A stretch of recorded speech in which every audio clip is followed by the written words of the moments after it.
नमस्कार विद्यार्थियों। कल हमने व्यवहारवाद का अर्थ और उसकी उत्पत्ति के कारणों की चर्चा की थी। साथ में हमने व्यवहारवाद के जो संस्थापक रहे हैं उनके ऊपर चर्चा की, उनकी पुस्तकों के बारे में आपसे बताया था कि व्यवहारवाद का जो हमने अर्थ बताया, उसमें ये बताया कि व्यवहारवाद का उदय राजनीतिक वास्तविकता को समझने एवं उसकी व्याख्या करने के लिए हुआ है। और इसके जो संस्थापकों में Charles Merriam, Graham Wallas, David Easton ये प्रमुख हैं।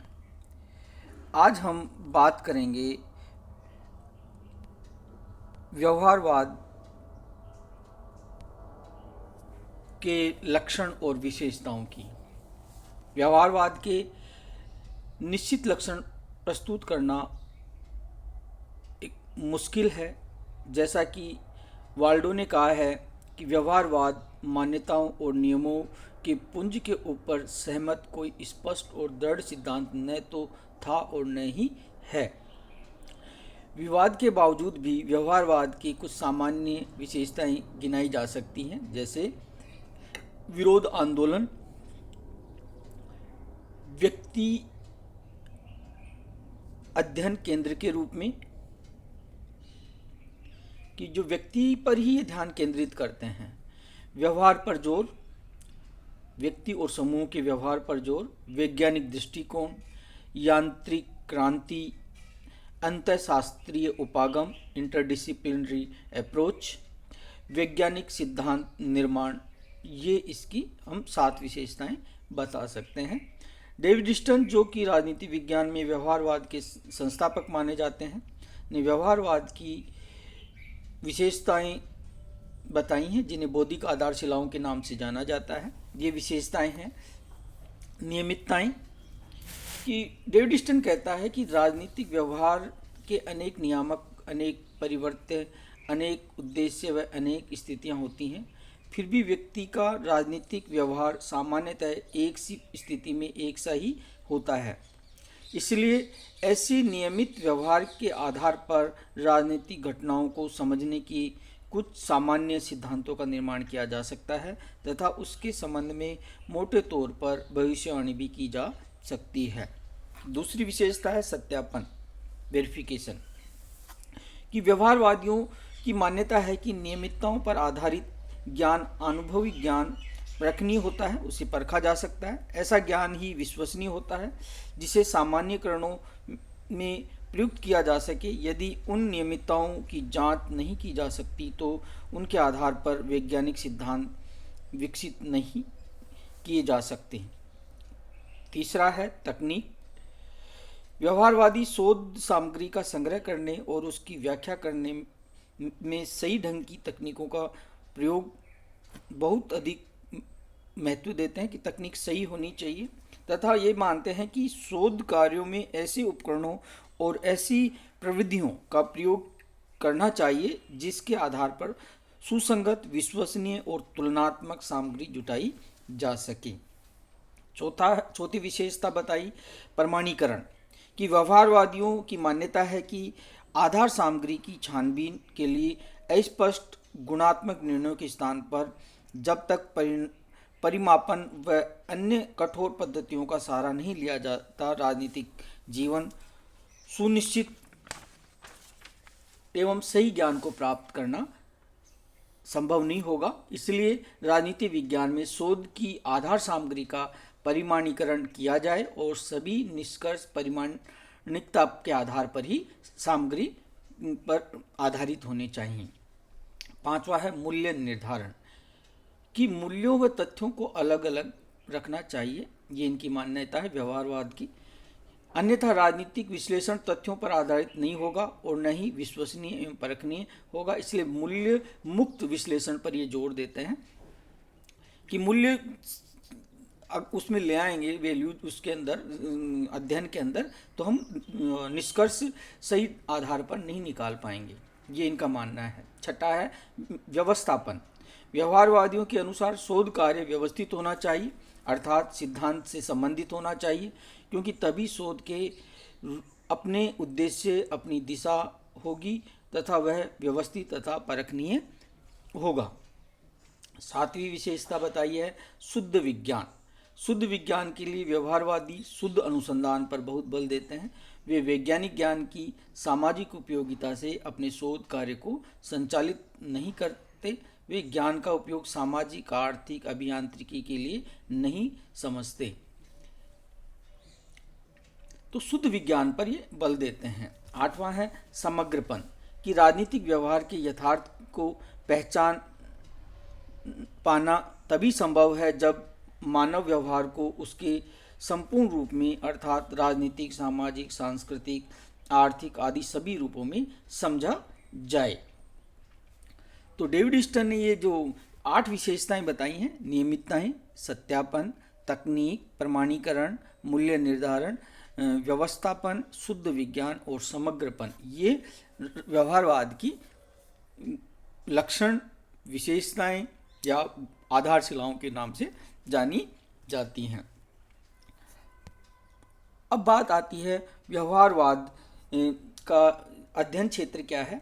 तो व्यवहारवाद के जो अध्ययन क्षेत्र में मतदान व्यवहार आता है, कि मतदान व्यवहार का अध्ययन करें कि कैसे मतदाता वोट डालता है, किस कैंडिडेट को क्यों डालता है। राजनीतिक व्यवस्थाओं का अध्ययन करें, व्यक्ति के सूक्ष्म एवं व्यापक उसका अध्ययन करें, व्यक्तिगत एवं सार्वजनिक मूल्यों का अध्ययन करें, चुनाव व्यवस्था का अध्ययन करें, निर्णय प्रक्रिया में आंतरिक एवं बाह्य क्रियाओं, प्रतिक्रियाओं, मनोदशाओं की बात करें, व्यक्ति का स्वतंत्र सामूहिक अध्ययन करें, शक्ति, सत्ता, नियंत्रण, वैधता आदि का अध्ययन करें, राजनीतिक दल, दबाव समूह एवं संसद का अध्ययन, अंत अनुशासनात्मक संबंधों का अध्ययन। तो ये चीज़ें हमने व्यवहारवाद के अध्ययन क्षेत्र के बारे में आपको बताई। अब बात आती है व्यवहारवाद का योगदान क्या है, कि राजनीति विज्ञान में व्यवहारवाद का क्या है। तो व्यवहारवाद के योगदान को हम 2 शीर्ष के अंतर्गत यहाँ समझने का प्रयास करेंगे, एक सामान्य योगदान, एक विशेष योगदान।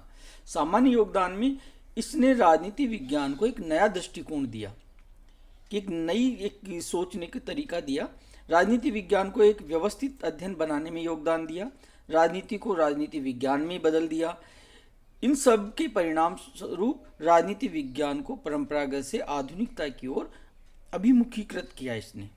और विशेष योगदान में हम लेते हैं, इसने राजनीतिक अनुसंधानों को सैद्धांतिक ढांचे के साथ जोड़ने में पहल की।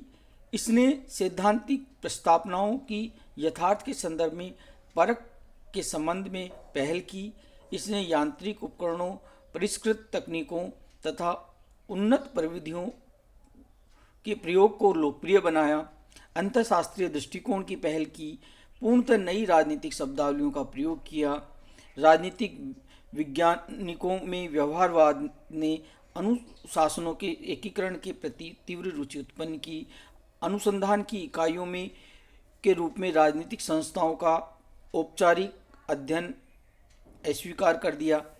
तो इस तरह से ये राजनीति विज्ञान में इनका योगदान रहा, एक आधुनिक राजनीतिक बनाए से एक वैज्ञानिक बनाया, अंतःशास्त्रीय यानी कि दूसरे समाज विज्ञानों से जोड़कर, कि व्यक्ति अकेला राजनीतिक ही नहीं होता, व्यक्ति सामाजिक, आर्थिक, मनोवैज्ञानिक इन सभी के आधार पर अपना व्यवहार करता है। रॉबर्ट डहल के अनुसार व्यवहारवाद का योगदान है राजनीति की समझ में वृद्धि करना, व्यक्तियों व समूह के से संबंधित व्यवस्थाओं का विश्लेषण प्रारंभ किया। तो किर्कपैट्रिक ने पद्धति वैज्ञानिक दृष्टि से लिखा है कि व्यवहारवाद के प्रभाव से राजनीतिक वैज्ञानिकों को प्रतिष्ठा, ज्ञान की विश्वसनीयता तथा नए क्षेत्रों में ज्ञान के विकास की दृष्टि से बहुत लाभ हुआ। परंतु यह नहीं भूलना चाहिए कि सभी क्षेत्रों में एवं सभी देशों में व्यवहारवाद को सामान्य प्रकार से नहीं अपनाया गया, यानी समान प्रकार से सभी देशों ने इसको नहीं अपनाया। अब बात आती है व्यवहारवाद की सीमाएं, लिमिटेशन क्या है। कि व्यवहारवाद की सीमाओं की चर्चा करने से पहले कुछ बातों पर विचार करना जरूरी है। कि शुरुआत से ही व्यवहारवाद तीव्र आलोचना का शिकार बना। प्रारंभ से ही इसकी उपयोगिता, इसकी उद्देश्यपूर्णता पर शंकाएं व्यक्त की गई। थोड़ी सी यात्रा प्रारंभ के बाद ही व्यवहारवाद के परिशुद्ध रूप उत्तर व्यवहारवाद का आगमन हो गया, कि व्यवहारवाद की जगह उत्तर व्यवहारवाद आ गया। तो इन बिंदुओं को ध्यान में रखने पर इसकी दो सीमाएं उभर कर सामने आती हैं। पहली आती है मूल्य निरपेक्षता की सीमा, कि अपने आप को मूल्य निरपेक्ष मानने के बावजूद स्वयं व्यवहारवाद का व्यक्तित्व, आचरण, उसके ज्ञान की सीमाएं, साधन, झुकाव आदि उसके व्यवहारात्मक अध्ययन के महत्वपूर्ण परिवृत्य घटक हैं। विषयों का चयन अध्ययनकर्ता के मूल्यों व विचारधाराओं से प्रभावित होता ही होता है। साथ ही व्यवहारवादी क्या है कि बात करते हैं, क्या होना चाहिए कि बात वो नहीं करते, जबकि क्या है और क्या होना चाहिए के में संदर्भ में ही हम उसको समझ सकते हैं, यानी कि उसको यथार्थ बना सकते हैं। क्या है उसके द्वारा प्राप्त ज्ञान के उपयोग की उपेक्षा करता है। दूसरा है ऐतिहासिकता, कि इतिहास की सीमाएं व्यवहारवादियों की मुख्य अवरोधक तत्व बन गई हैं, क्योंकि उन्होंने वर्तमान के भूत को देखने से इनकार कर दिया। उन्होंने इन दोनों में संबंध मानने से भी इनकार कर दिया। व्यवहारवादी यह भूल गए कि वर्तमान भूत में से ही होकर आता है और भूत का रंग वर्तमान को भी रंग देता है। इस प्रकार व्यवहारवादियों ने वास्तविकता का अध्ययन नहीं किया, क्योंकि वह भूत से पृथक था। अब बात आती है व्यवहारवाद की आलोचना की, कि व्यवहारवाद के कटु आलोचक परंपरावादी राजनीतिक शास्त्री ही रहे हैं। मलफोर्ड सिबली, क्रिश्चियन बे, लियो स्ट्रॉस, एरिक बोगेलिन इसकी कमियों को व्यापक स्तर पर उजागर किया इन लोगों ने। व्यवहारवाद के विरुद्ध आलोचनाएं हम कुछ बिंदुओं के आधार पर कर सकते हैं, जैसे कि उसका मूल्य मुक्त दृष्टिकोण इस आधार पे कि मानव के मूल्य को निकाल दे तो मनुष्य में कोई जड़ पदार्थ नहीं है मनुष्य। वैज्ञानिकता की जिद है, तकनीकी पर जोर है, ज्ञान महज ज्ञान के लिए, तो ये चार जो इसकी व्यवहारवादियों की आलोचना के आधार बनते हैं। हम इस प्रकार भी कह सकते हैं कि व्यवहारवादियों ने नित्य परिवर्तनशील मानव को चेतनहीन पदार्थ समझा और उन्होंने अपने अध्ययन के लिए अनुपम को सामान्य में परिवर्तित कर दिया। मलफोर्ड सिबली ने अपने एक लेख द लिमिटेशन ऑफ बिहेवियरलिज्म, याद रखना है मलफोर्ड सिबली का लेख द लिमिटेशन ऑफ बिहेवियरलिज्म में यह प्रतिपादित किया कि राजनीति को समझने के लिए कलाकार की विशेष दृष्टि का होना उतना ही आवश्यक है जितना कि अंगों के विश्लेषण के अतिरिक्त संपूर्ण के साथ अंगों के अंतर संबंधों को जानना। मलफोर्ड सिबली आगे कहते हैं कि राजनीति का अध्ययन यदि केवल इसी आधार पर नहीं करना है कि व्यक्ति का व्यवहार निर्दिष्ट परिस्थितियों में क्या हो सकता है, परंतु इस आधार पर करना है कि वह अपना क्या है, क्या कल क्या था, यानी कि वो आज क्या है, कल क्या था और भविष्य में क्या होगा और कैसा होना चाहिए। तो हमारा काम केवल व्यवहारवाद से नहीं चलेगा। तब हमें राजनीतिक चिंतन के इतिहास, नीति दर्शन, संस्कृति, इतिहास, शास्त्रीय परंपराओं की परिकल्पनाशील राजनीतिक दर्शन, राजनीतिक विवरण और प्रत्यक्ष राजनीतिक अनुभव आदि सभी से सहायता लेनी होगी। सामान्य रूप से इसकी आलोचनाएं निम्न प्रकार से हम करते हैं। पहला, राजनीतिक यथार्थ को अपनी विशेषताएं होती हैं जिनमें सामान्यताएं और नियमितताएं खोजना अत्यंत दुष्कर कार्य है। दूसरा है, राजनीति की सार वस्तु को व्यवहारवादी दृष्टिकोण से सत्यापित करना संभव नहीं है, यानी कि असंभव जैसा है। मूल्य निरपेक्षता, व्यवहारवादी अध्येयता और अध्ययन वस्तु के संबंध में अपृथकनीय है। चौथा है, राजनीतिक विज्ञान भौतिक विज्ञानों जैसे वैज्ञानिकता से परे ही रह सकता है जैसा व्यवहारवादी चाहते हैं, तब तक नहीं हो सकता जब तक इसकी अध्ययन वस्तु सजीव व चंचल मानव है। पांचवी आलोचना, राजनीति का ज्ञान की वर्तमान सीमाओं में समग्रवादी अनुभविक सिद्धांत निर्माण दुसाध्य ही लगता है। छठी आलोचना, व्यवहारवादियों की वैज्ञानिक पद्धति का राजनीतिक संदर्भ में परम प्रयोग संभव नहीं है। इसकी मर्यादाएं हैं क्योंकि व्यक्ति इसका अध्ययन है। व्यवहारवादी वैज्ञानिकता की जिद में कल्पना लोक में पहुंच जाते हैं और राजनीतिक यथार्थता से इनका नाता टूटने लगता है।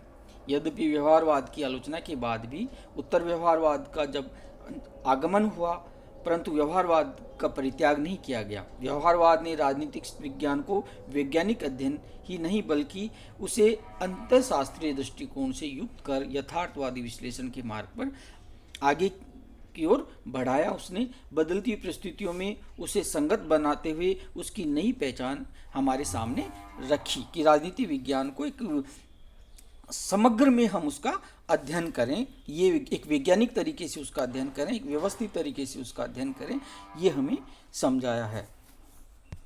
धन्यवाद।